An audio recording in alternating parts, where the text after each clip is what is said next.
pop, pop, pop, pop, julep, pop, pop, pop, pop, pop, julep, pop, pop, pop, pop, pop, Oh gosh, thank you so much for being on my podcast, Sure, Emerging yes. Motherhood. I mean, your book speaks perfectly to my audience because it is women who are kind of on that journey. Like for me, the podcast started when I left my husband and decided, oof, this little traditional Wow. gender role thing is not for me. Wow. Emerging Motherhood, that's where the name came from. Like, I felt like society puts us in this box, like the way you talk about womanhood, like being born as a woman. You're put into this box with all these expectations.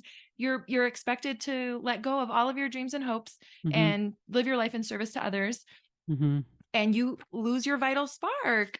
And so your book will literally, I mean, I've been such a little rebel since I read your book. I love it so much. Love it. Can you tell me a little bit about, so that my audience understands, like a little bit about Carl Jung and like what it means to be a Jungian analyst? Great place to start. So Carl Jung was a Swiss psychiatrist. He was born in 1875, so he's an old dead white guy. Yeah. He was kind of a colleague of Freud's for a little while. So he was there at the beginning of the founding of psychoanalysis. And for a little while, he was kind of Freud's kind of crown prince, as it were. He was supposed to kind of take over Freud's legacy. But then the two men parted ways because Freud said, like, everything kind of boils down to the sex impulse, sex drive. And Jung is like, I think there's something else here. Yeah, that matters. But I think there's something else here going on too.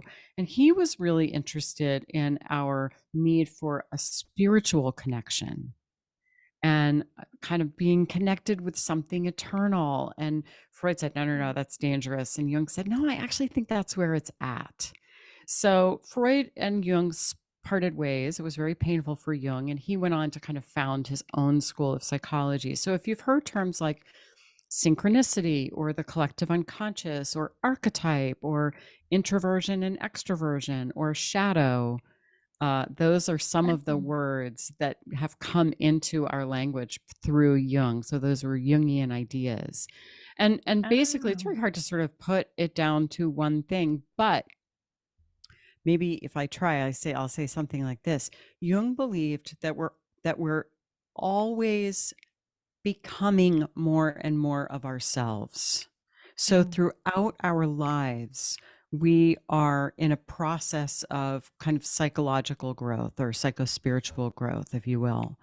And that sometimes we get blocked in that growth. And that's maybe when we experience symptoms. But in essence, we're always kind of reaching for wholeness. So there's a fundamental assumption in a Jungian treatment.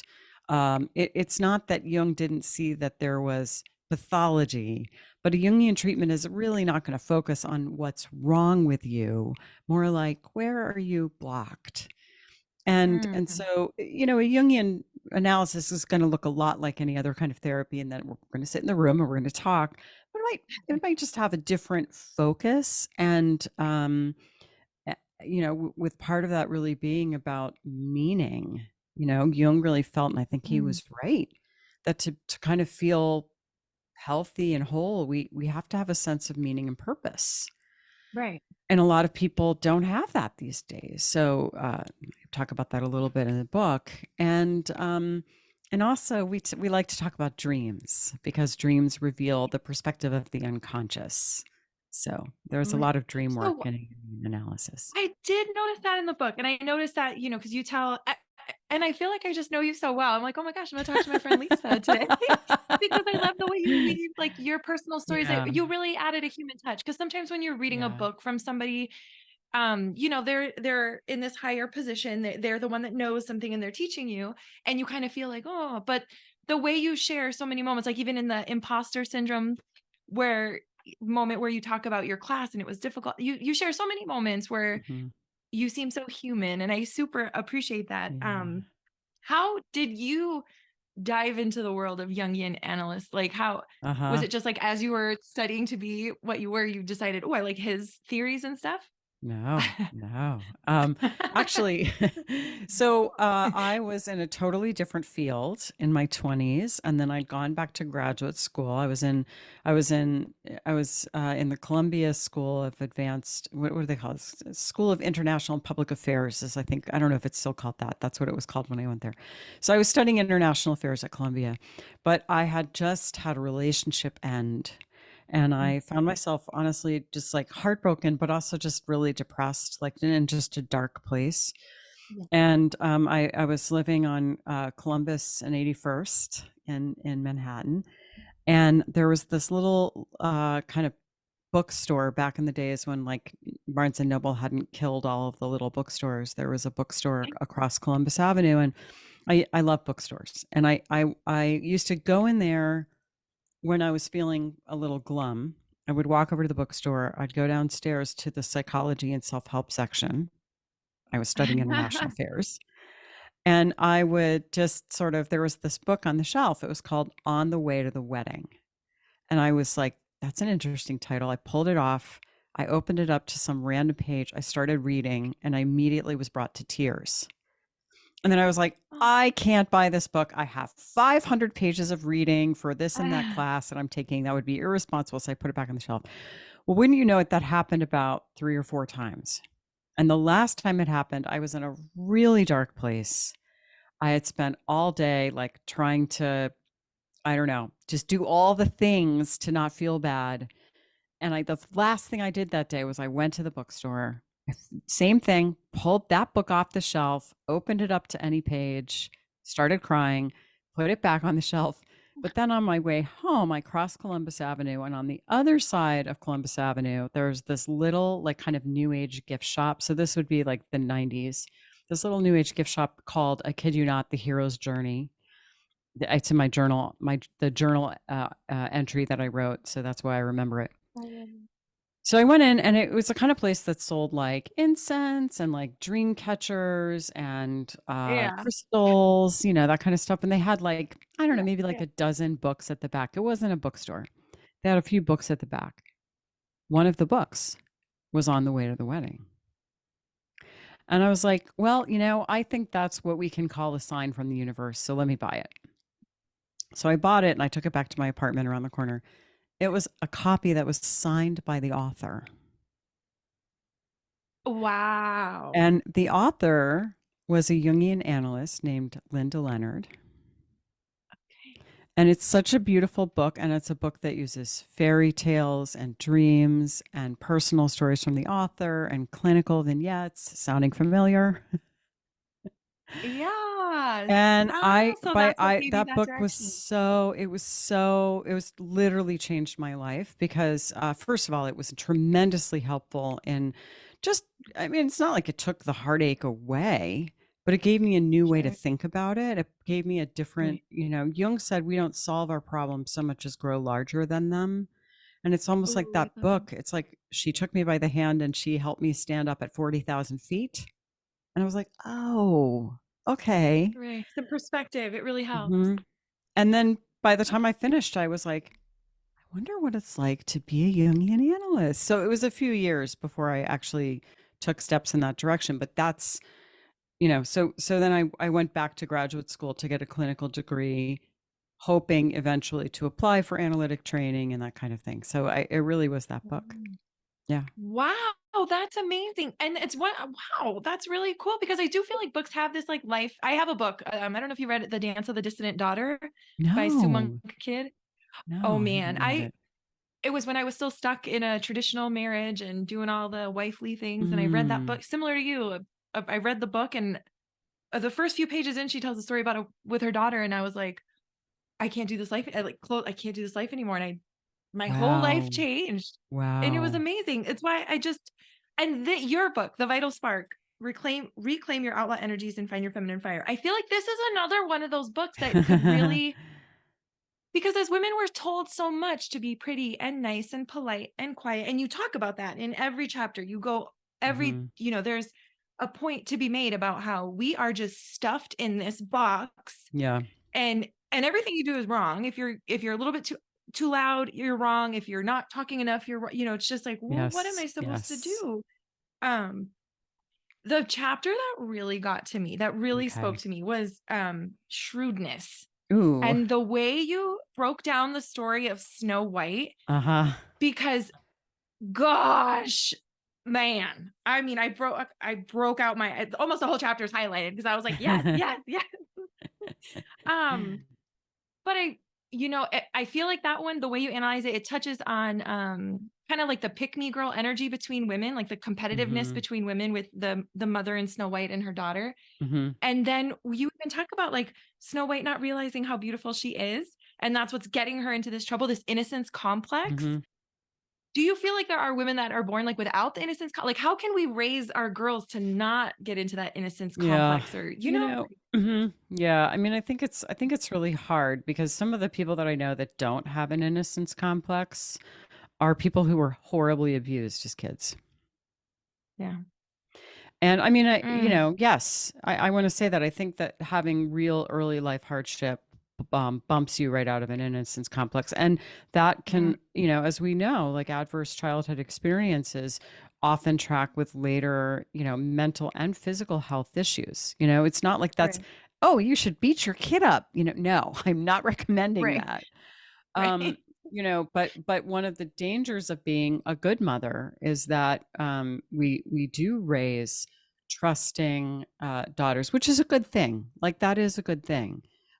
Sure. Um, I don't. It's like the world is going to initiate us, Oh, and yeah. hopefully we've gotten the skills that we need in childhood to be able to withstand that initiation. So I don't think it's something you can sort of do as a parent but how about this? I am definitely part of this generation of parents who, attachment parenting and child-led weaning and the whole nine. Yeah. And I think I'm including myself in that cohort, we did coddle our kids too much. Feeling comfortable with our kids being uncomfortable sometimes, it's a really hard thing to do. But I Yeah. think that that helps and it's going to make them a little bit more resilient. And then when that life situation comes that does drop them into darkness, they will have both the internalized experience of your warmth and care Mm. and a little metal to meet it with. Sure. I love that. Yeah, you do talk about that initiation of the world. I Mhm. love the way you put that because it is, I tell my kids all the time, like, you really, there's no real consequences for what you're doing up until you're 18 because that's your time to learn. Your job is to learn, my job is to teach, and then, send them out into the world and hope they can make that Mhm. initiation, that they can, Mhm. cross into the world happy and healthy. Another thing that I love is I did not understand the meaning of the word shrewdness and I didn't understand where it came from. And I feel like words really, really matter. When Yeah, people are they do. using the wrong word for something. And I also love that you can see the misogyny in the word because you explain that to this day the word shrew has two meanings. It refers to the small mammal, but it also means a bad-tempered or aggressive woman. Mhm. Shakespeare's That play, The really Taming struck of the Shrew, right? Oh, that really struck me because Yeah. you just put such beautiful words to like as a woman, everybody's just trying to keep you small, quiet. Because reading the Snow White chapter did Mhm. make me Mhm. think a lot about the traditional wife life. How do you feel about that? Like women who kind of decide to just live in support of someone else. Do you think it can be successful? Like having read your book, it Mhm. feels like this is like the guide to not ever becoming a trend, like not ever getting stuck behind someone. You know Mhm. what I mean? Do you Mhm. feel like that Mhm. can be Mhm. successful? I think we're all different. I think we all come Sure. into the world. I forget if I talk about it in the Vital Spark, but it's like there's this very Jungian idea that we kind of all come into the world like an acorn. Like every acorn has a blueprint for an oak tree. And so Mhm. we all come in with our individual blueprint. And those can be really, really different. And I think for some women, kind of being that caregiver might really be the main thing in her life. And that really is in alignment with her own, Sure. sort of like her own acorn. Sure. But I think that what I would say is that we always have to be curious about when we're picking something in order to stay safe and keep ourselves small. Mm, So yes. if we decide, if we decide to, I mean, this is a bit of an extreme example, but I think it's kind of legitimate. I feel like I've known women who, when it came to, they had the two kids, and then they were like, "Am I Mhm. going to have the third?" And part of the reason why they had the third kid was because they kind of didn't know what they were going to do with themselves. Yeah. Yes. And I mean, listen, I've talked about it before, we had the two kids and then I actually wanted the third and we didn't wind up having the third. But I mean, I know that there's a deep like soul desire for another child. I'm not saying that it's always the wrong thing to have a third child. I don't at all believe that. But I Sure. do know that there are times for all of us when we make a decision and we pick something that feels safer. Sure. And I think that it can be very seductive as a woman to caretake others because that usually feels safer than having to confront a sense of internal dissatisfaction or an impulse to want to explore something else. It's Yeah. like, and I do write about my first book is actually called Motherhood: Facing and Finding I Yourself. know. I can't wait to read it, actually. And one of the things I talk about in there is my own mom, who was, I mean, I loved my mom. She was a great mom, and I don't want to take anything away from her, but she was really smart. She had her own ambitions, but she was very, very scared of kind of Mm, bringing that into the world. And so she did a certain amount. And then she was like, "Oh, but I had you and your sister, and then I couldn't do anymore." And that wasn't true. Like my right. dad was supportive. We lived in this place where she could have had, good, she wanted, at one point she wanted to be a playwright. And we lived like, not that far from Manhattan. Like she could have gone in and Sure. taken classes and, she could have done more. But I think it was very scary. And she used me and my sister as an excuse, if you see Mm, what I mean. And I I think so many women do that. So many women do that. absolutely. I can't do this scary thing because my husband doesn't want me to. I can't, I mean, Mm-hmm. people do this, not just women. Yeah.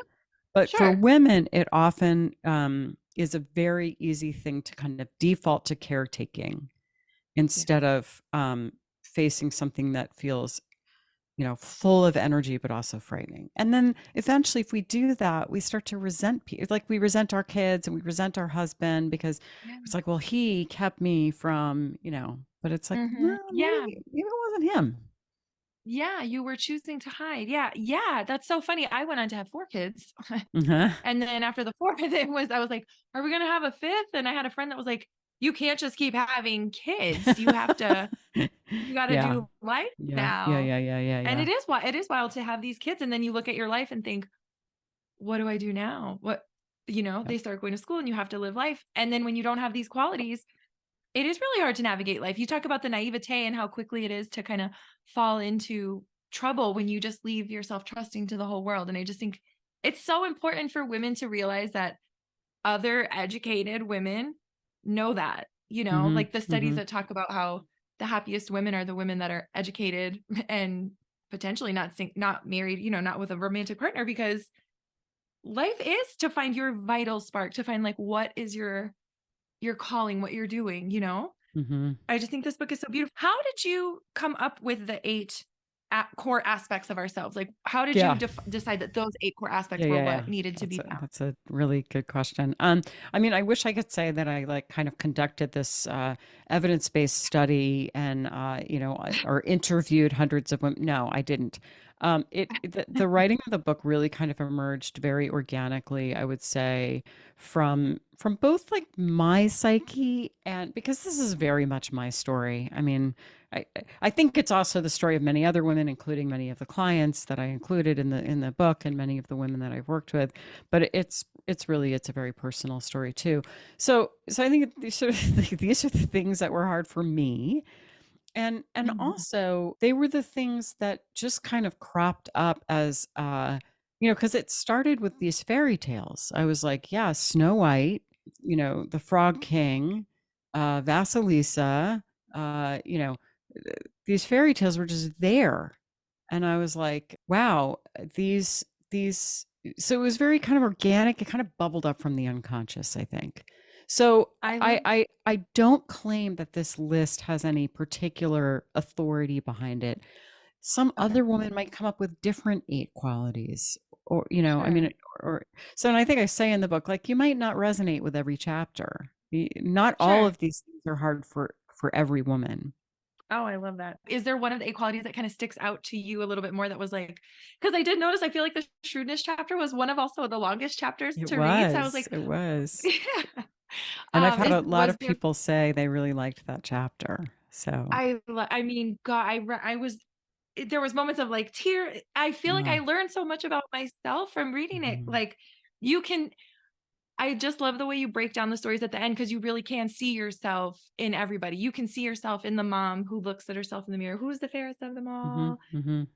and even when you dive into the mother-daughter relationship, as a mother myself with 3 daughters, it Mhm. is such a complex relationship of, especially when your kids start to joke with you that you're getting older and stuff like this chapter was very, very striking for me. I Mhm. absolutely loved it. Well, I was going to talk about your previous book, Mother. Do you feel like the aspects in this book help you to be a better mother? Like when you can adapt these, because you wouldn't think, oh, my mother was so shrewd and she was so Yeah, yeah. sexual. And, you wouldn't use these words to describe mother, but it feels like having these qualities would improve your ability to be a mother, you know? Well, I mean, so the thing, just something about the kind of connection between these 2 books, because I think they are kind of connected.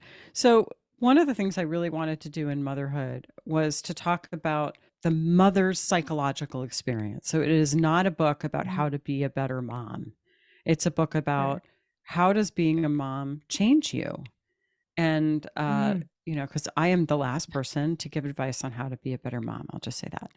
But the interesting thing is that at the end of motherhood, there are these. So the first part is like the things that we lose, and then the middle part is like, having to kind of confront shadow, and then the third part of the book is that the 3 things that we gain in motherhood. So one of them was a different relationship with creativity, and another one was authority, and then another one was spirituality. But of course, there's an authority chapter in motherhood, and there's an authority chapter in this book.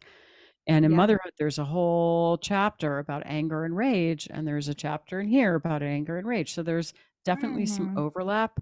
So, do I think that these qualities would make us? I think they would make you feel. I think if you can get hold of your vital spark qualities, your Yeah. sparky qualities, you may be a less resentful mother.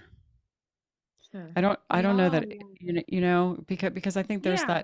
that way that we can kind of burden ourselves with these expectations that we're going to be all giving and all loving and always kind and always available. And, obviously that's really good when our kids are infants, but as our kids get older, it is sometimes really important to be able to say no and kind of be the boss girl, to hold authority. That becomes Yeah. important.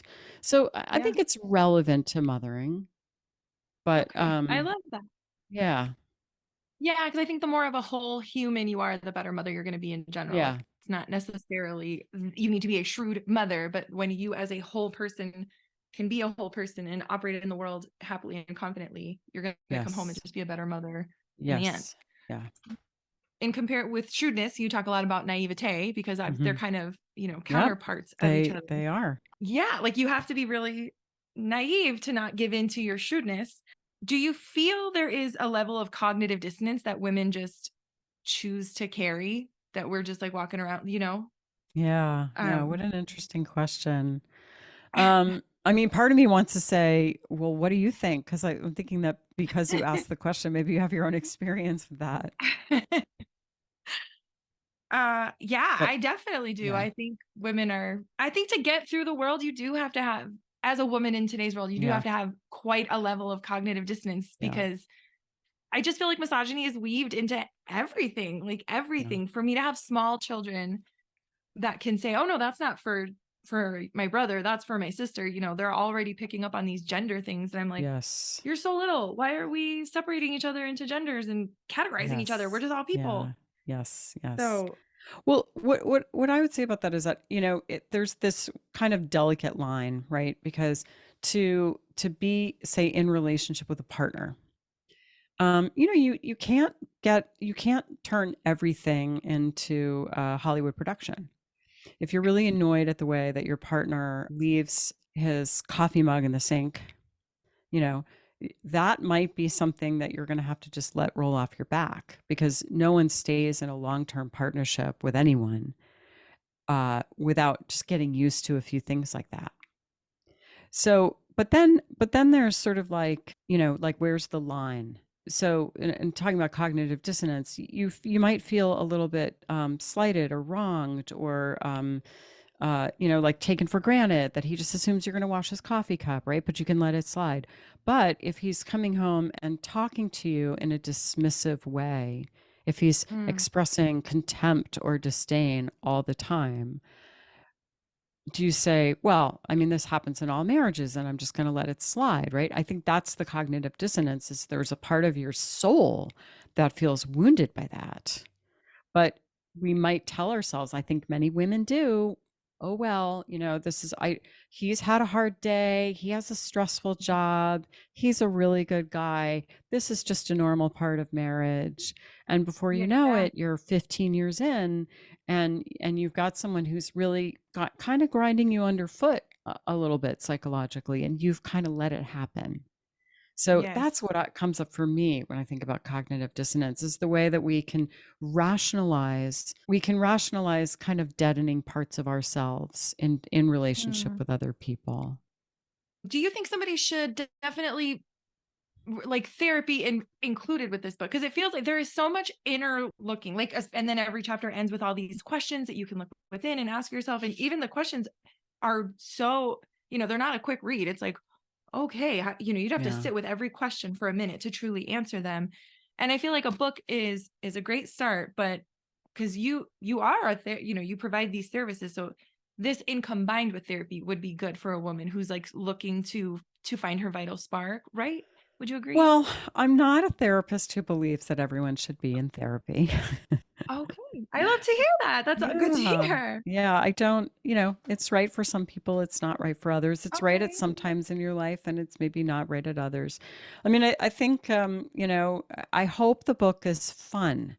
I want the book. Sure. My favorite kind of book to read is a book that nonfiction or fiction, that you pick up and you just get a little bit lost. And Yeah. you sort of forget what time it is, and it's like, oh shoot, I've got to put this down and go start dinner, and that would be my wish, is that, and I've been so pleased because some of the reviews on Amazon have said this is a really fun book. It's like, yes, so Oh, read it if it's fun, and sure. you enjoy it, and then if it speaks to you and you want to go further, yeah, you could engage in a process maybe with a Jungian analyst, but a lot of good can come from reading books. I mean, I've learned Yeah. so much about so many things. I'm one of those people, like, when I want to learn something new, I like go buy a book, so whether Yeah. it's I want to learn something new about my soul, or I want to learn how to bake better bread, I go buy a book. Right. So Oh, I love that. I love that. Okay, so that is encouraging for people to hear that, because I know there are a lot of people that are very intimidated to go to therapy. They're intimidated mhm. to talk to a total stranger about their stuff.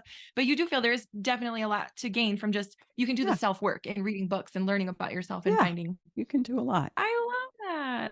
I love that. So the questions at the end, would you recommend that somebody is like just thinking about them internally, or do you recommend somebody kind of, it seems like they're beautiful journal prompts. Like you could just take Yeah, each question and make it a yeah, journal prompt for the yeah. day. Was that your goal with the questions Yeah, at the I end? mean, I mean, first of all, it's like sort of it's not homework. It's Yeah. for you. So, Fun. some people might want to skip them all together. Some people might want to just think about them. Some people might want to journal about them. Some people might want to, um, you know, convene a book club and use them as discussion prompts for a book club. Sort of whatever Um, fits. I I mean, love it. I another love. part of a Jungian view is that Yes. some part of you knows what's right for you. Mm. So Yeah. I want my readers to feel like they know deeply, some part of them knows what's right, and they can respond to what feels right to them in the book, you know?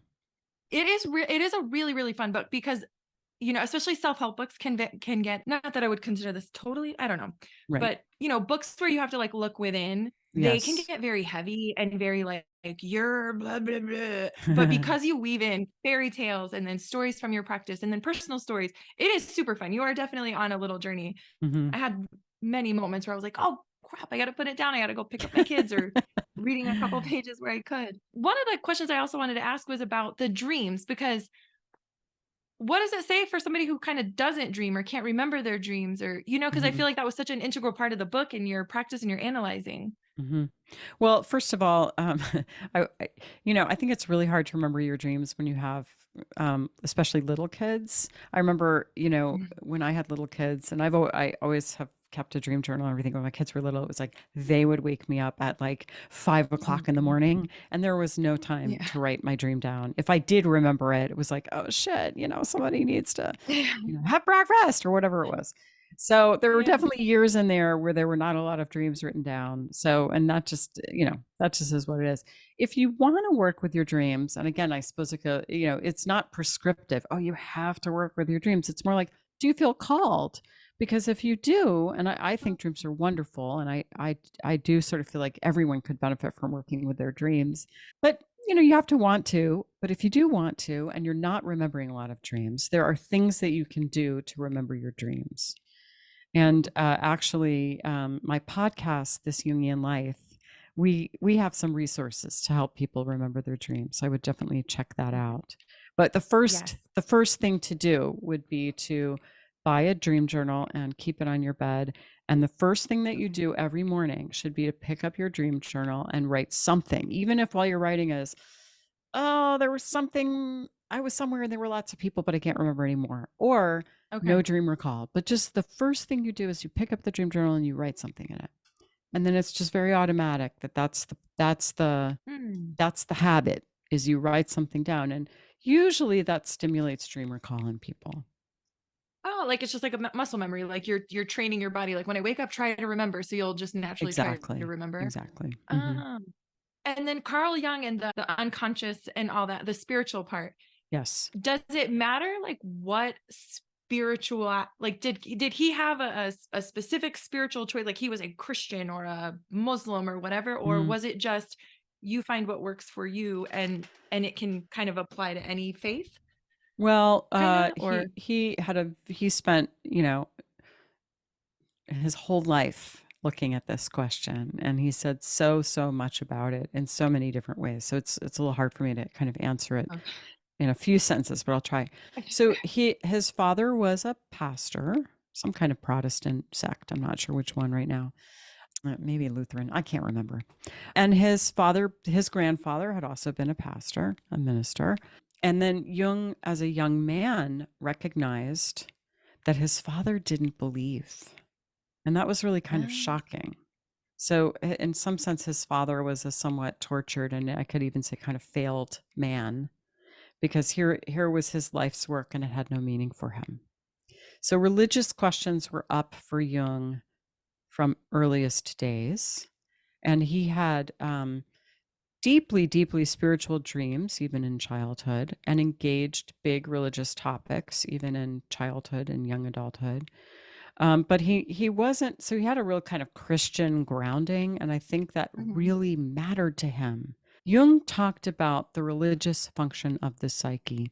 He believed that we were kind of hardwired for religion. And this is, I think that this is something Jung saw as a psychologist, but I believe it's something that evolutionary biologists would say, yes, absolutely.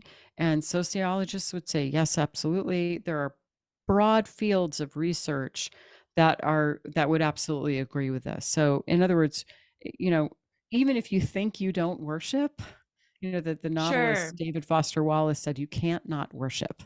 Even if you think you don't Mhm. worship, you're worshiping something. You might be worshiping money, you might be worshiping success, you might be worshiping, any number of things. And David Foster Wallace said, be careful what you worship, because You might as well worship Allah or, Yahweh or something, because a lot of other things that you worship will eat you alive. And I think Dave Foster Wallace was on the money there, and that Jung would very much agree with that. So we are wired for religious belief, and it's really interesting because in communities where like traditional religious belief is not as high, more people are interested in astrology, which I think just goes to that point. Like we are hardwired to seek some connection with the eternal. Yeah. And no, I don't, in fact, Jung says that every person who walked into his office kind of after midlife was suffering from a psychospiritual crisis.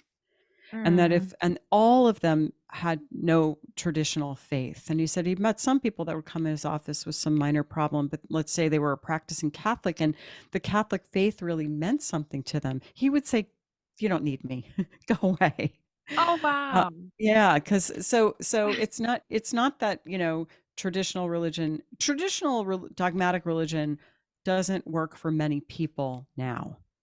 But if it does, hooray, more power to you. Okay. If it doesn't, then you're kind of thrust into yourself, and you have to figure out a way to make meaning and have this relationship with the transpersonal.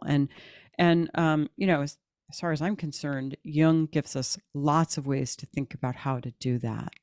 At the end of his life, toward the end of his life, he was interviewed by this BBC for the BBC, and there's this interview, you can find it online.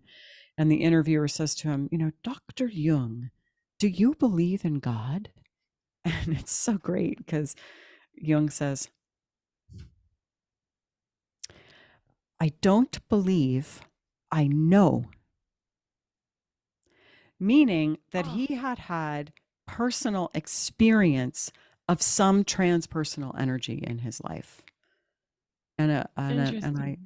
So anyway, short answer to a very complex topic. Gosh, that's amazing. Lisa, I think you are so talented and so amazing. I love your book. I'm so excited to read Mother now after this one. Thank you so much for your time and for your insight and everything. I'm so appreciative. Thank you. Well, thank you for having me on the podcast. I've really enjoyed speaking with you, and I'm going to check out that book that you recommended. The Dance of the Dissonant Daughter. It's right in the first few pages. She tells a story about her daughter getting her first job, and she's restocking a shelf in a pharmacy. And her mom's so excited to pick her up from work on her first day. And as she's walking down the aisle, she sees these two men behind her daughter, and they're whispering to each, and they make a nasty comment like, "Oh, exactly how I like to see a woman on her knees."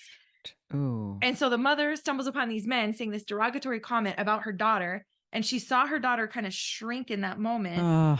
And she had this moment of awakening. What do I do? Do I stand up for my daughter in front of these men, potentially embarrass myself? And she was a devout, faithful woman. You don't speak to men like that. Wow. And she thought, what do I do?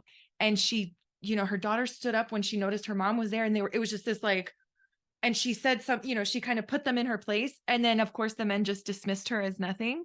But her and her daughter had a moment where they looked at each other, and the daughter saw her mom for, wow, you're going to stand up for me. And the mom saw herself and the daughter a little bit like, I can't raise her to think this is her authority, and she just needs to be submissive to men. So I read that part and was like, oh gosh, I need to change something for my daughter. I need to make the world better for my daughter. So that's powerful. And then I learned the definition of the word dissident, and I was like, what? And I don't know. I just felt like living in that traditional life kept me so naive to the world. I was just like Snow White, trusting of my community, trusting that everybody would take care of me, and not realizing my beauty and my potential and what I could bring to the world. And now in my 40s, I'm changing my life. So well, I'm so glad you enjoyed the book. Oh, it was amazing. Thank you so much. I really appreciate you.